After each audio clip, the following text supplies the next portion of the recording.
Fala aí, galera da segunda série. Vamos para mais uma aula de Física 2 aqui, o professor Tales. Hoje a gente vai falar sobre sistemas conservativos, conteúdo do módulo 7. Tá legal?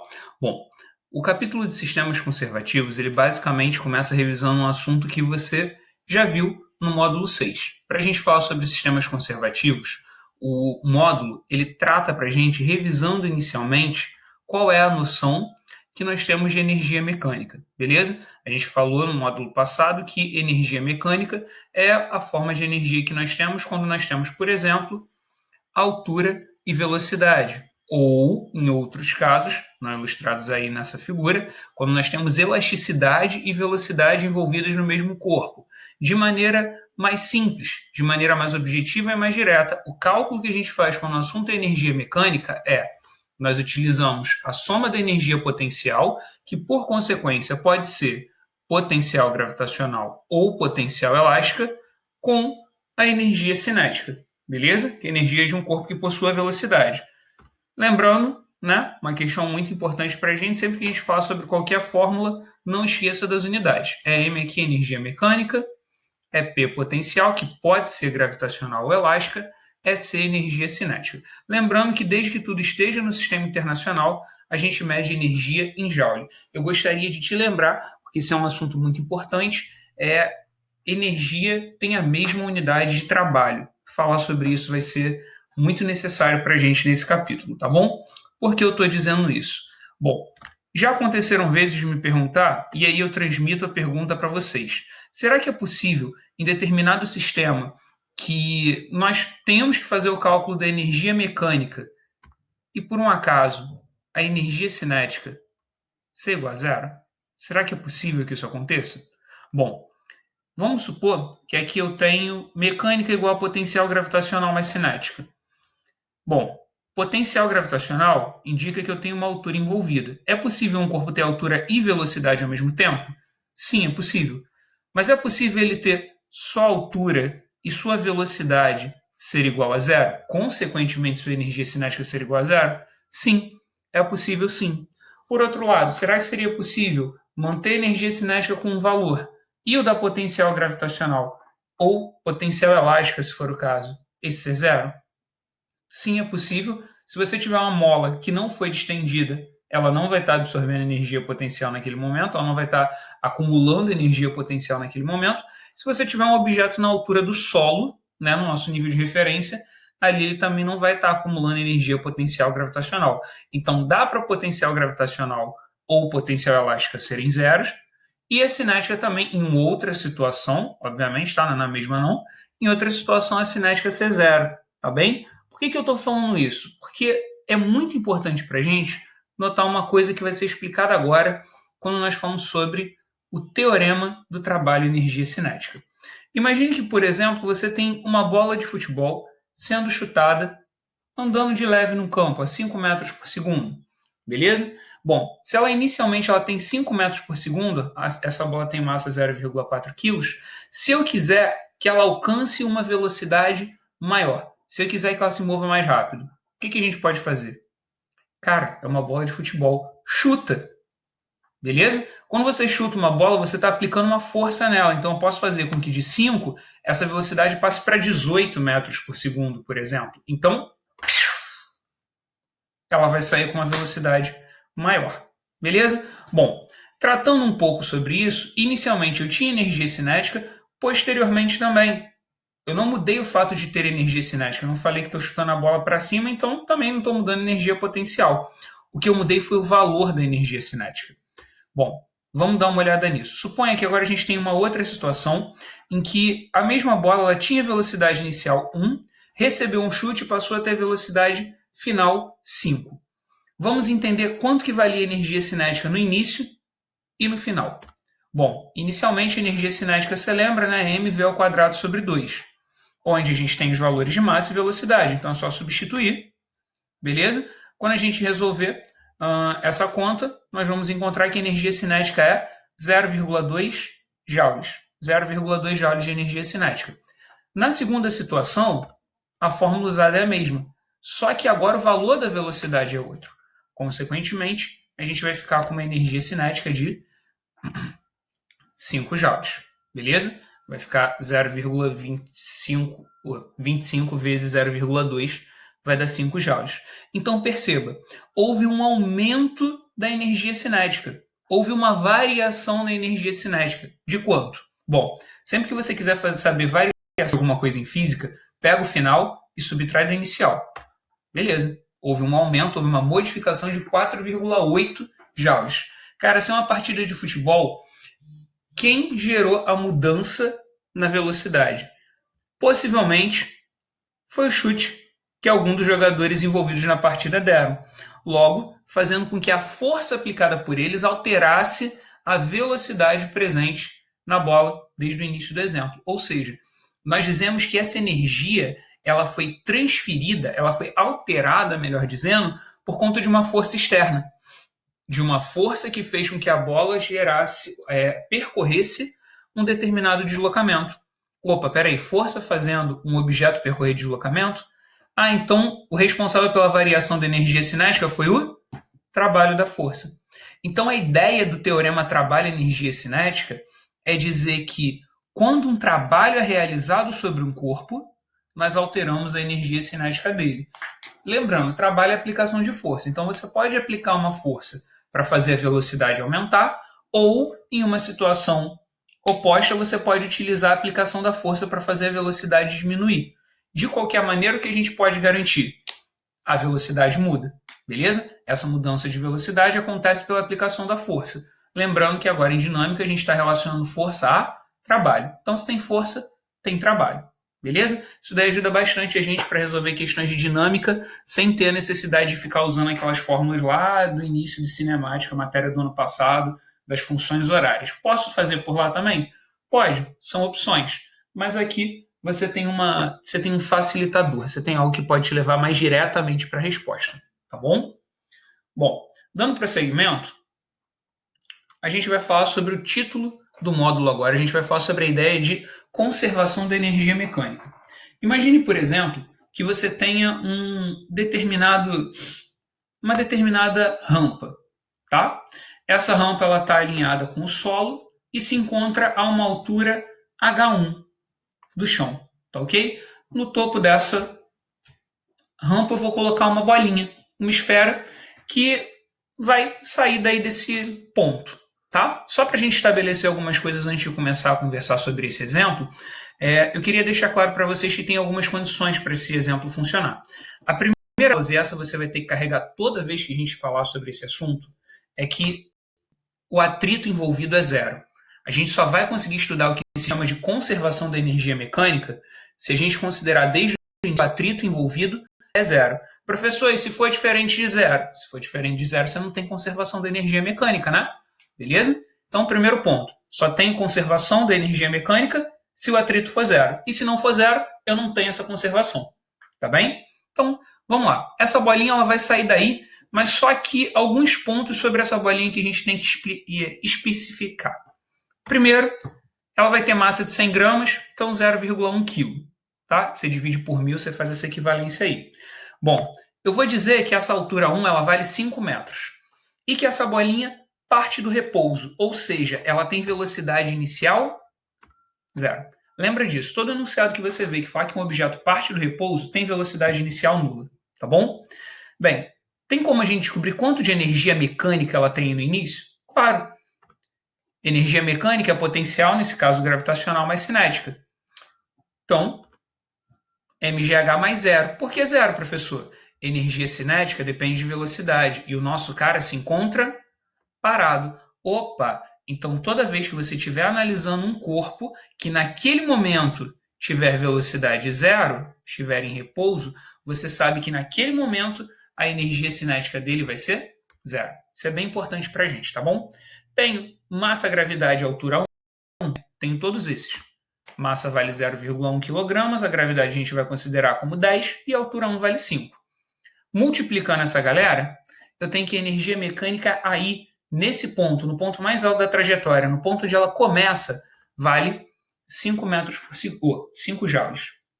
Só que essa bolinha vai cair. Ela vai cair a partir do repouso. Então, uma vez que ela cai, ela vai obter uma nova altura. Vamos dizer que a gente tirou uma foto dessa bolinha quando ela se encontrava na altura H2, beleza? O que a gente pode falar sobre H2? Bom, nesse caso, vamos estipular que H2 é metade de H1, ou seja, eu comecei falando de 5 metros, agora eu estou na metade da altura, eu estou a 2,5 metros do solo com essa bolinha. Feito isso, o que a gente vai falar a respeito desse movimento aí? Bom, se a gente quiser calcular a energia potencial gravitacional especificamente, mgh2, 0,1 vezes 10 vezes 2,5. Então a energia potencial gravitacional vale 2,5 joules nesse ponto.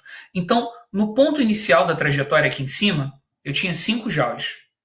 No meio do caminho, essa mesma energia diminuiu para 2,5 joules. Agora, a gente aprendeu que energia não se cria, energia não se destrói, a energia se transforma. Em que essa energia potencial gravitacional se transformou, já que eu não tenho atrito ao longo desse caminho? Cara, a primeira dica que eu quero dar para você é: no momento em que ela começa a descer, a altura começa a diminuir, logo a velocidade começa a aumentar. E quem tem velocidade tem energia cinética. Então, cadê os outros 2,5 joules que essa bolinha tinha do início do problema? Esse vai ser o valor da energia cinética dela nesse ponto. Ou seja, antes ela só tinha energia potencial gravitacional. No meio do caminho, ela tem tanto potencial quanto cinética. Beleza? Começa com muita potencial, pouca cinética, e termina com muita cinética, pouca potencial. Beleza? Bom, de qualquer maneira, se você pegar a quantidade de energia potencial gravitacional e somar com a de energia cinética, você vai ter a energia mecânica, que continua valendo, como na questão anterior, 5 joules. Se ainda assim eu quiser continuar e deixar a bolinha cair até o nível do solo, bom, no solo a altura vale zero. E se no solo a altura vale zero, o que vai acontecer com essa minha bolinha? H3 é igual a zero, então a energia potencial gravitacional dela vai valer quanto? Zero. Bom, então o que eu tinha de 5 joules só de energia potencial no início, viraram 5 joules, mas só de energia cinética no final. De qualquer maneira, se eu fizer a soma entre potencial e cinética ao longo do caminho inteiro, vai dar 5 joules. Conclusão: desde o início até o final do nosso exemplo, a quantidade de energia mecânica foi conservada. Eu tenho a mesma quantidade de energia mecânica no início, no meio e no fim. A soma da potencial com a cinética ao longo de todo o caminho sempre vai permanecer sendo a mesma, sempre terá o mesmo valor. Isso é conservação da energia mecânica. Lembrando, isso daí só é válido quando nós temos um caminho livre de atrito. Beleza? Professor, como é que isso pode cair em uma questão? Montei alguns exemplos para gente. Vamos lá? Bom, nosso primeiro exemplo. O Beach Park, localizado em Fortaleza, é o maior parque aquático da América Latina, situado na beira do mar. Uma das suas principais atrações é o toboágua chamado Insano. Descendo esse toboágua, uma pessoa atinge na sua parte mais baixa com velocidade de módulo 28 metros por segundo, considerando-se a aceleração da gravidade com módulo 9,8, desprezando os atritos, conclui-se que a altura do toboágua em metros é d. Vamos lá, é uma parte muito importante, tá? Desprezando-se os atritos. E cuidado na hora de fazer as suas contas. A questão mandou usar a gravidade como 9,8, não 10, tá? Primeira coisa que eu gostaria de recomendar: pausa o vídeo, tenta fazer, vê se você entendeu o que eu falei na parte teórica do módulo, ou se isso ficou um pouco embaçado para você. Vê se você consegue descobrir quanto que vale a altura desse toboágua. Beleza? Estou aqui te aguardando. Pausa o vídeo e vê lá. Show? Voltando, espero que você tenha tentado. Mais do que só isso, espero que você tenha conseguido e que o seu resultado seja de acordo com o que a gente vai apresentar aqui. Tá bom? O que vai acontecer? Se eu posso desprezar os atritos, primeira coisa que a gente pode garantir: sistema conservativo. Então, a energia mecânica do início é igual à energia mecânica do final. Tá bom? Pode chamar de energia mecânica com índice 0, com índice 1, ou com índice I, para falar de inicial e final. Beleza? Fica a seu critério. Então, eu tenho potencial mais cinética no início, igual a potencial mais cinética no final. Sendo que, descendo desse toboágua, a pessoa atinge a parte mais baixa com velocidade 28. Show, tem velocidade no final. Agora, ele saiu de uma determinada altura, a pessoa não se joga de um toboágua, ela cai. Então, ela tem velocidade inicial zero e chega ao chão, tá? No caso, chega a uma piscina, né? Ela chega no nível de referência, beleza? Ela chega na parte mais baixa. Então, a ideia básica aqui é, eu começo sem energia cinética e termino sem energia potencial. Então, vou ficar com mgh igual a mv ao quadrado sobre 2. Por quê? A ideia é, no início, eu fico sem energia cinética e no final eu fico sem energia potencial gravitacional. Eu transformei toda a energia potencial do início em energia cinética no final. Repara, aqui eu tenho dois termos que dependem do mesmo valor de massa. Então, o que a gente pode fazer? Tira os dois da jogada. A gravidade vale 9,8. A altura a gente quer descobrir. A velocidade com que a pessoa chega lá embaixo do nível de referência é 28, então 28 ao quadrado sobre 2. Desenvolvendo, isso vai ficar 392 dividido por 9,8. Então, o valor da altura de onde esse cara cai é de 40 metros. Beleza? Isso daí é um exemplo de como pode cair uma questão dessa para você. Show de bola? Aí agora é a hora em que você olha e fala: caraca, professor, era só isso? Pô, bem mais fácil. Espero que você tenha entendido, tá? Um outro exemplo que a gente pode ter aqui.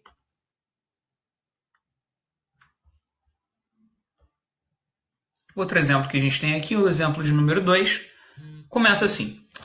No arranjo experimental da figura, desprezam-se o atrito e a resistência do ar. E o efeito do ar, né?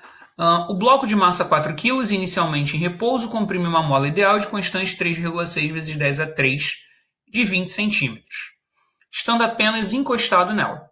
Largando-se a mola, essa se distende, impulsionando o bloco, que atinge uma altura máxima h. Adotando g igual a 10, determine o módulo da velocidade do bloco após se desligar, o valor da altura h. Então vamos entender a transformação de energia que a gente tem aqui. Eu começo com a mola, energia elástica. Libera o bloco, vai ter velocidade, energia cinética.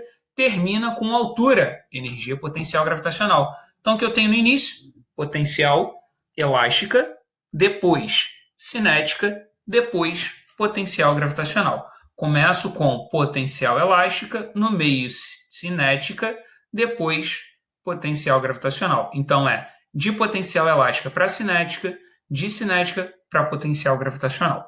Essas são as transformações que a gente vai fazer, só tome cuidado para não se confundir, tá bom? Então, primeira etapa, despreza-se o atrito, show de bola, o sistema é conservativo. Sendo esse sistema conservativo, vamos lá, no início eu tenho energia cinética e energia elástica. Eu tenho kx ao quadrado sobre 2 e tenho mv ao quadrado sobre 2. Eu tenho elasticidade gerando velocidade. Os dois lados da equação estão divididos por 2, então a gente pode chegar aqui, tira os dois. O que vai ficar? O valor da massa, que vale 4 kg, vezes a sua velocidade, igual ao constante elástica, 3,6 vezes 10 a 3. Professor, de onde é que sai esse 0,2 ao quadrado? Então, a mola foi comprimida em 20 centímetros. Se ela foi comprimida em 20 centímetros, ela foi comprimida em 0,2 metros. A gente sempre vai usar esse cara em metro, porque dá uma olhada para cá também, né? É elástica em Newton por metro. Se é Newton por metro, bom, a deformação tem que ser medida em metro, né, gente? Desenvolvendo esses valores, eu tenho 4v igual a 144. 144 dividido por 4 dá 36. Jogo que de um lado é quadrado para o outro como raiz. Então, eu obtenho que a minha velocidade final é de 6 metros por segundo. Beleza? Essa é a velocidade que o bloco adquire assim que ele larga a mola. Ok? Bom, na letra B, a questão pergunta qual a altura máxima onde ele chega. A altura máxima é onde ele para de subir. Então, é onde a velocidade dele chega a zero. Então, eu quero chegar ao ponto onde eu tenha só energia potencial gravitacional. Então, nesse sistema, como ele é conservativo, o que nós podemos falar dele? Bom, nós teremos a energia cinética se transformando em energia potencial gravitacional. Eu tenho mgh igual a mv ao quadrado sobre 2, tá? Não importa de qual lado você escreve cada um, afinal é uma igualdade, tá? Se você quiser escrever mv ao quadrado sobre 2 igual a mgh, vai estar certo também, beleza? Coisa que você não podia fazer no primeiro é você tem a mesma massa multiplicando dos dois lados da equação. É uma opção para você, você pode cortar os dois termos, beleza? Substituindo o que faltou para a gente, gravidade dessa questão vale 10, velocidade ao quadrado vai ficar 6 ao quadrado, e isso vai dar 36 sobre 2, né? Nós vamos ficar com a altura igual a 18, o 10 passa para o outro lado dividindo, 18 sobre 10, nós encontraremos então que a altura disso daí é de 1,8 metros. Beleza, gente? 1,8 metros é a altura máxima que esse objeto chega. É o ponto onde ele para de subir, ou seja, que sua velocidade se torna zero. Tá bom? Isso é o conteúdo do módulo. Eu espero que vocês tenham entendido. Existem algumas demonstrações no livro de vocês, eu recomendo a leitura, mas todas elas partem do princípio energia no início é igual a energia no final. Beleza? Sempre se atentem para isso. Toda questão que vocês fizerem sobre esse assunto vai ter energia mecânica do início igual a energia mecânica do final. Tentem fazer os exercícios. Eu espero que todos vocês estejam em segurança, estejam se cuidando. Então, bons estudos a todos e até a próxima.